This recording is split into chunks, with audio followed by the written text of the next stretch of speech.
a new world order where diverse nations are drawn together in common cause.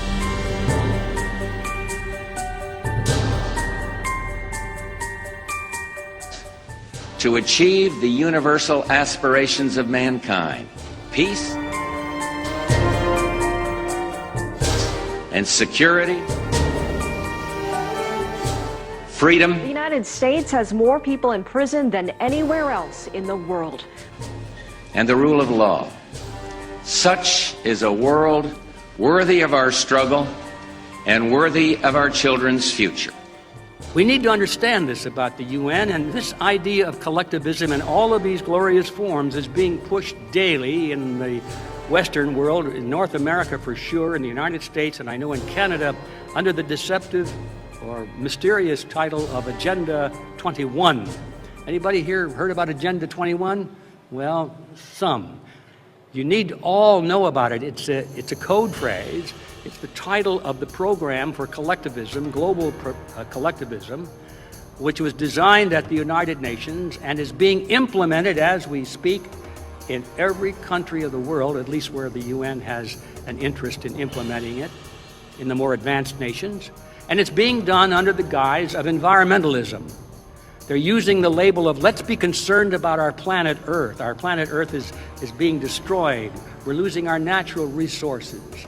Everything is going bad in the environment. We've got global warming. We've got all these things. We've got pollution. So therefore, what we need is more laws. Surprise. More laws, and especially at the international level, to regulate and control these things and take away the personal freedoms that you and I have over our own property, because we need to do it for the greater good of the greater number. We need to do it to save the world. And there's that argument, the greater good of the greater number. To heck with your personal liberties and your freedoms. We're saving the world. That's all packaged under the heading of Agenda 21. If you don't know about it, learn about it quickly. And you need to be at every local town hall meeting, every county meeting. You've got to stand there and expose this Agenda 21 for exactly what it is, which is an assault against private property, and eventually it is the cutting edge of bringing the total collectivist package into all of the nations of the world, and it's being coordinated at the United Nations. Here it is, the famous Georgia Guidestones. I mean, this is fucking really spooky, really, tell you the truth. I mean, it's pretty weird. Here it is. As you can see, these are all solid granite slabs, which I was in the granite industry, and this is a bitch to set these things, I'm going to tell you right now. This cost a lot of money to cut these things and to do this. Alright guys, check this out. There's a time capsule that's built 6 feet below this spot right here. And it doesn't tell you when it's supposed to be opened or anything right here. And this is due north this way, due east, due west, and south. They got the Babylonian cuneiform, the Egyptian hieroglyphics. The writing on the weird Egyptian hieroglyphics stands for "Let these Guidestones be an age of reason." Yeah. The holes do this. They do. Channel through stone indicates celestial pole. The horizontal slot indicates annual travel of the sun, and the sunbeam through the capstone marks noontime throughout the year. Why don't they have a date when it's supposed to be opened? Yeah. All right, here we go. Maintain humanity under 500 million. So, how many people we got to kill? Yes, but they want to kill plenty of people. We just know that they're killing a lot of people. Here we go. Guide reproduction wisely, improving fitness and diversity. Okay, well, that's eugenics. So who's the head of eugenics right now, Scotty? Bill Gates? Seriously. Pretty much. There's no eugenics anymore. Well, I mean, okay, here we go. What else we got here? Unite humanity with a living new language. All right, rule passion, faith, tradition, and all things with tempered reason. Get rid of all your passion, get rid of all your faith, and get rid of all your old traditions with reason. What do you think? Sounds like you're a robot. It says to become a robot and get rid of everything that we ever were. Okay, protect people and nations with fair laws and just courts. Oh, okay, isn't that what America was all about? Weren't we supposed to be free? They it's just telling you what to think. Oh, okay. Well, let all nations rule internally, resolving external disputes in a world court. Isn't that kind of like New World Order kind of thing? Huh? Isn't that like the United Nations? Yeah, I was gonna say it's the UN right there. there. We go. The United Nations. There we go. Maybe they built it. Okay, let's see. Avoid petty laws and useless officials. There we go. All right. Balance personal rights with social duties. Okay, come on now. Sounds like Russia, communist mode. You know, I mean, Soviet Russia, okay. Nazi Germany. Prize truth, beauty, love, seeking harmony with the infinite. Be not a cancer on the earth. Okay, I can agree with that. Let's try not to be cancer on the earth. Leave room for nature. Leave room for nature. Pretty bizarre. Guys, I just want to let you know one thing. Each one of these blocks right here weigh 25,000 pounds. Okay, so 25,000 pounds each, and it cost a lot of money. Just to get an idea of how big they are. It's a lot of money to build these things, man. So today I'm going to be talking about the Illuminati card game. The Illuminati card game is a game that was created all the way back in 1975. Yet in the game, it predicts tons and tons of future events. So in the game, it's pretty much just a bunch of cards that have predictions and events that's going to happen in the future. But it's really not a card game at all. It's actually real, and it's just disguised as a game. You can't really say like, oh, it's fake or like blah, blah, blah, blah, blah. It was created all the way back in 1975, yet they predicted so much stuff like 9/11. There's a card that is called Terrorist Nuke, and it has 2 buildings, an explosion coming out of one building. It also has a card that says Black Activists that scream Black Lives Matter. And another one, this one actually really creeps me out. It's called Power to the People, and they all have their fists up like this. There was a movement that was going around liberals, Black Lives Matter, and the symbol was the fist up in the air. Now the thing is you're like, oh wow, okay, yeah, I believe it, because like they predicted all these things. But in reality, it's not actually predictions at all. It's not like psychics made this. Actually, the cards were made by someone in the Illuminati or someone that knew about the Illuminati's information and wanted to warn us or say it as if you couldn't really say it. I mean, a lot of the times, like, you're scared to say things, obviously, so they were probably scared that they're like, oh, I need to tell someone, but they can't really tell someone, you know, because you're like, you're scared of those people, but it's kind of dire to tell people. It's called rewriting history. Pretty much on the card, it says how it's rewriting history, which is literally a Mandela effect. There's also ones about psychiatrists and one that says paranoids. And pretty much on the paranoid one, it says these people are the only ones, including the people that are doing it, that actually know the information.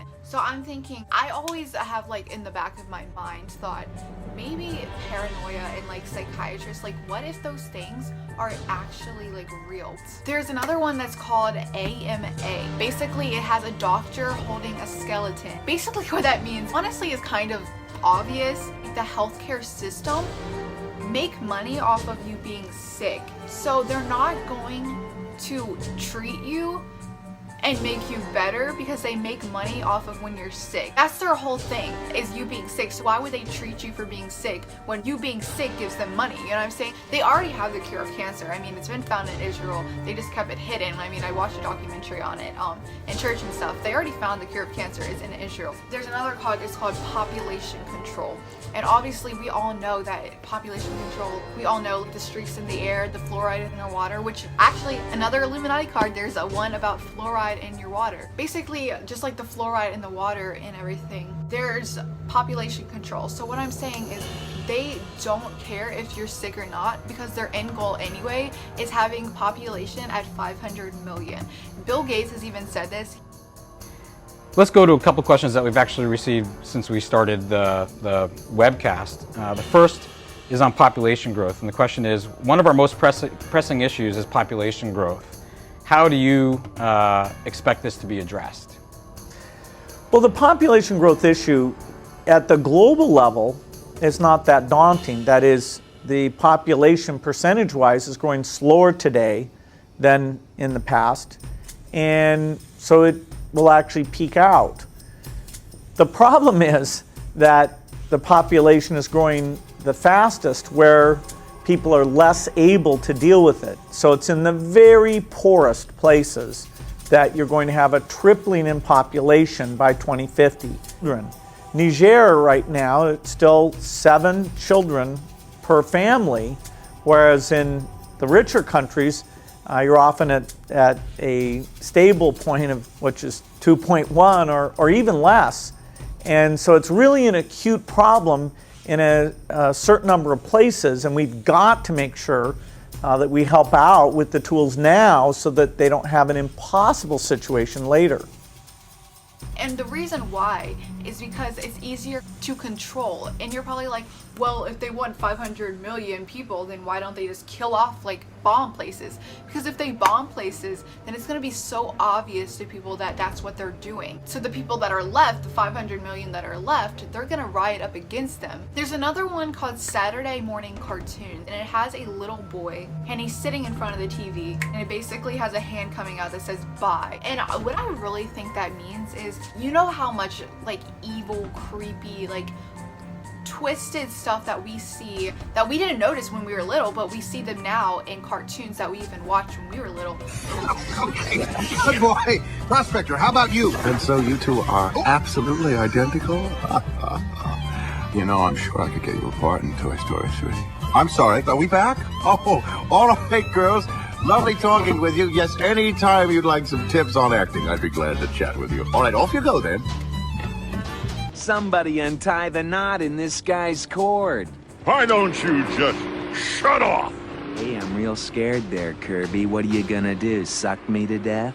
Uh-huh, that's the place. Do you think maybe he's compensating for something?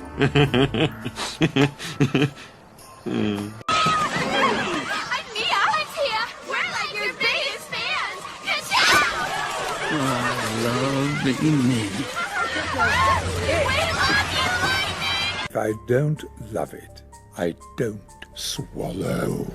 You must be the new boys in town. Just weird stuff we were watching when we were kids. So I feel like this card is saying we have evil Saturday morning cartoons that you're letting your little kid watch, but really it's like subliminal messages inside them that is twisting with the kids' minds. So there's another Illuminati card called Las Vegas.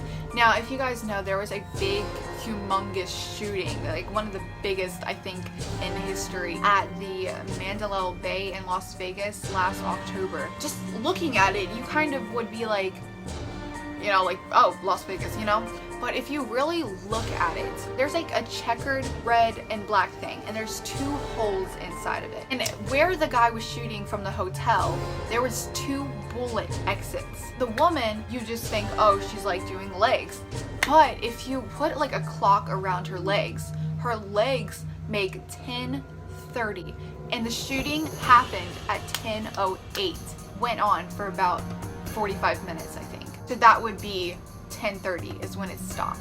There's also one about fast food restaurants, and it's called Fast Food Chains, and it just has a picture of French fries or something like that. Honestly, this one kind of scared me. Like, this is why I don't eat fast food. I don't like drink soda. I don't do anything like that. And after reading this, you probably will never ever like eat fast food again. But pretty much the card says, would you like fries with that? No one has any idea what's in those secret recipes, and when they find out, they forget again. That is creepy. I know you know because I've heard it on your show before. I mean, we steal 100 to 300,000 children a year just here in this country, and we drain the blood and we mix it with the Passover bread, and then we throw the bodies into the slaughterhouses that we own, and we grind up all the bodies in the sausage and the hamburger. McDonald's is one of our favorite outlets, and the people, they eat it for breakfast, they eat it, their children for lunch. And, you know, us Jews, you know, we gotta do what we do. The most important thing to remember between you, Pastor Wickstrom, and me, Rabbi A.B. Finkelstein of New York, that we both have 2 fathers, and so that's why we look at the world in 2 different ways. Good job right now. Yes, you've done a pretty good job, but you know, there's quite an awakening coming. And, my father, who's not your father, my father Yahweh, who isn't your father, of course your father is talked about by my father in John 8:44, stating that your father was Satan and that you're the descendant of Cain, who was the first murderer. And you know that's true because you teach it in your synagogue. Oh, that's true, but it's not for you Goyim to know. But right now it's too late. It's over for you, white race. So that's why I'm speaking so honestly here, to bring it out into the open so that you can see it for what it is. You've been teaching the people real good, but they don't wake up, do they? You don't get a lot of followers, do they? Because you know why? They're scared of us Jews, because they don't want to be called anti-Semites, and they believe that we're the chosen people, and so that's why we can do whatever we want to do, and we can get away with it because the white men are cowards, and we go to the synagogue all the time and have some manischewitz and dance the Havana building.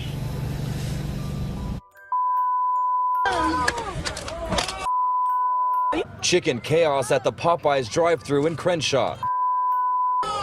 Two drivers fighting for their spot to be next in line. But it wasn't only the chicken that felt the crunch. One of many chaotic scenes across the country. In Maryland, a man was killed after cutting the line.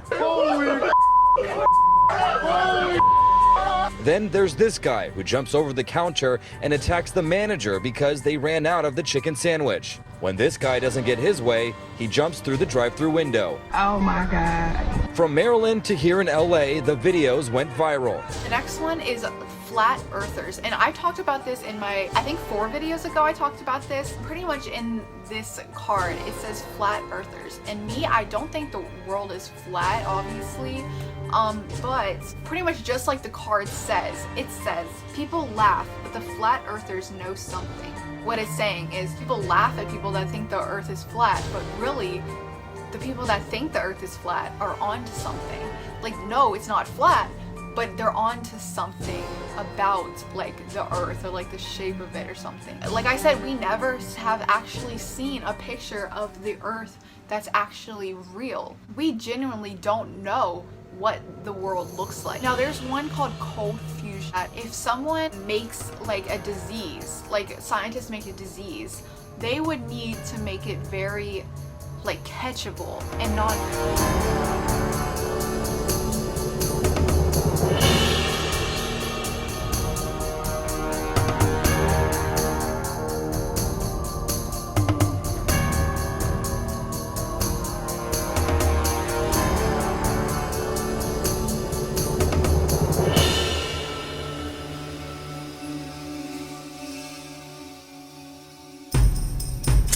mixing it with the common cold, which is very easy to get and also isn't curable. It like just fades away by itself or something like that. I don't really know. They would mix like a very like severe disease with the common cold and it would start an epidemic. And pretty much it says cold fusion and there's a scientist like doing it. And then the next card is epidemic. We are seeing the epicenter of the coronavirus outbreak shift here to the United States. The human crisis continuing to unfold, though, in Italy and in Spain. Absolutely harrowing pictures. Viviana Hurtado joins us now to walk us through the latest developments. Yeah, Vani, so we're going to begin with those numbers. And if you look at the global cases, they top 480,000. The death toll around the world, more than 21,500. The U.S., as Vani just says, has been identified as the next global epicenter. The death toll topping 1,115,000, though, have recovered. All of this according to Johns Hopkins University.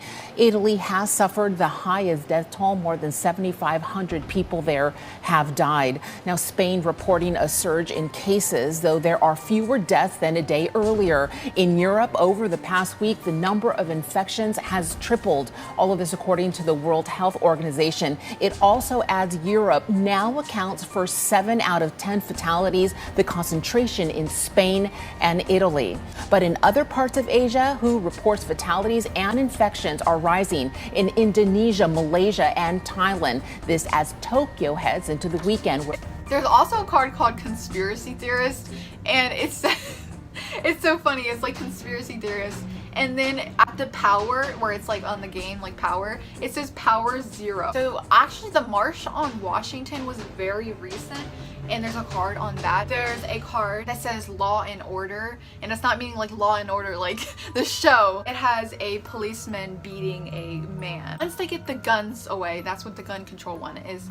It has martial law. Today I'm announcing action to help New York, California, and Washington ensure that the National Guard can effectively respond to this crisis.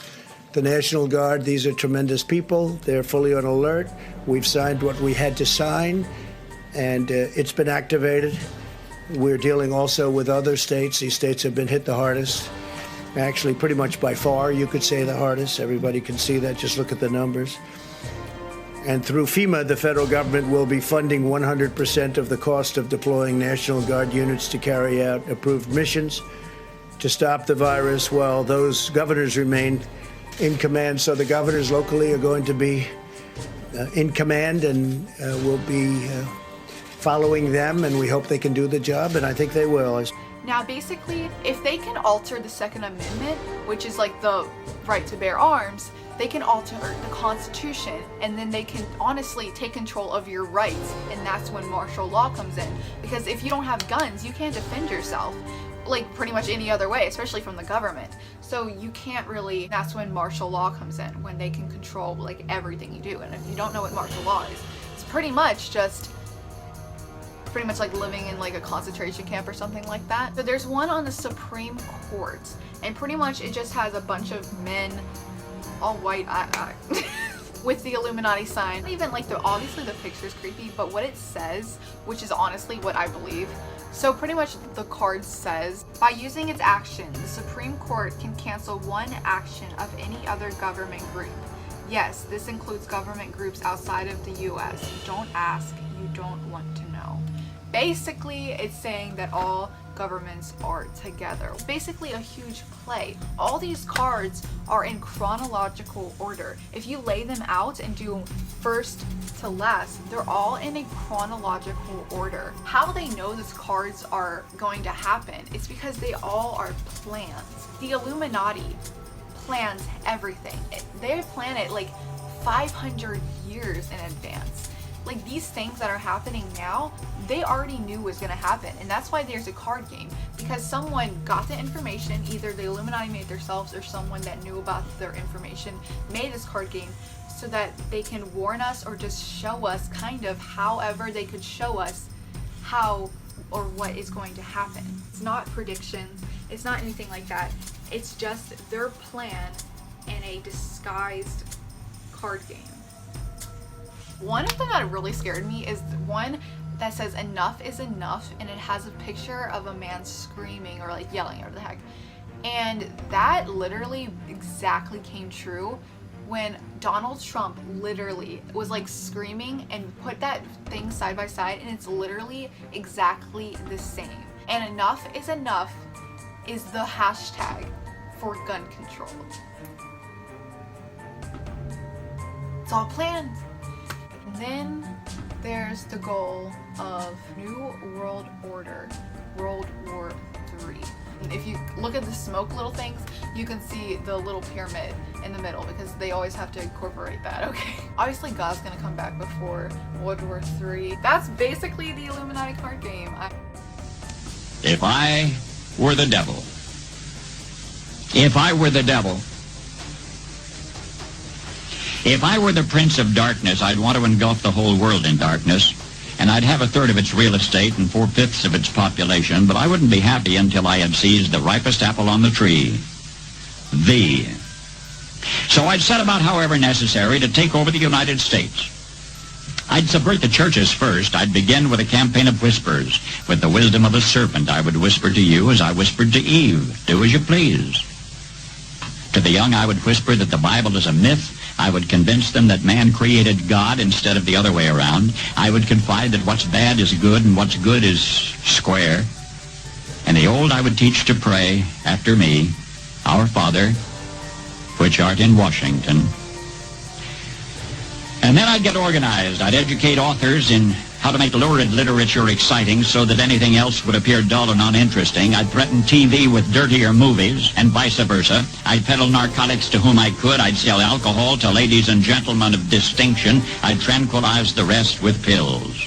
If I were the devil, I'd soon have families at war with themselves, churches at war with themselves, and nations at war with themselves, until each in its turn was consumed. And with promises of higher ratings, I'd have mesmerizing media fanning the flames.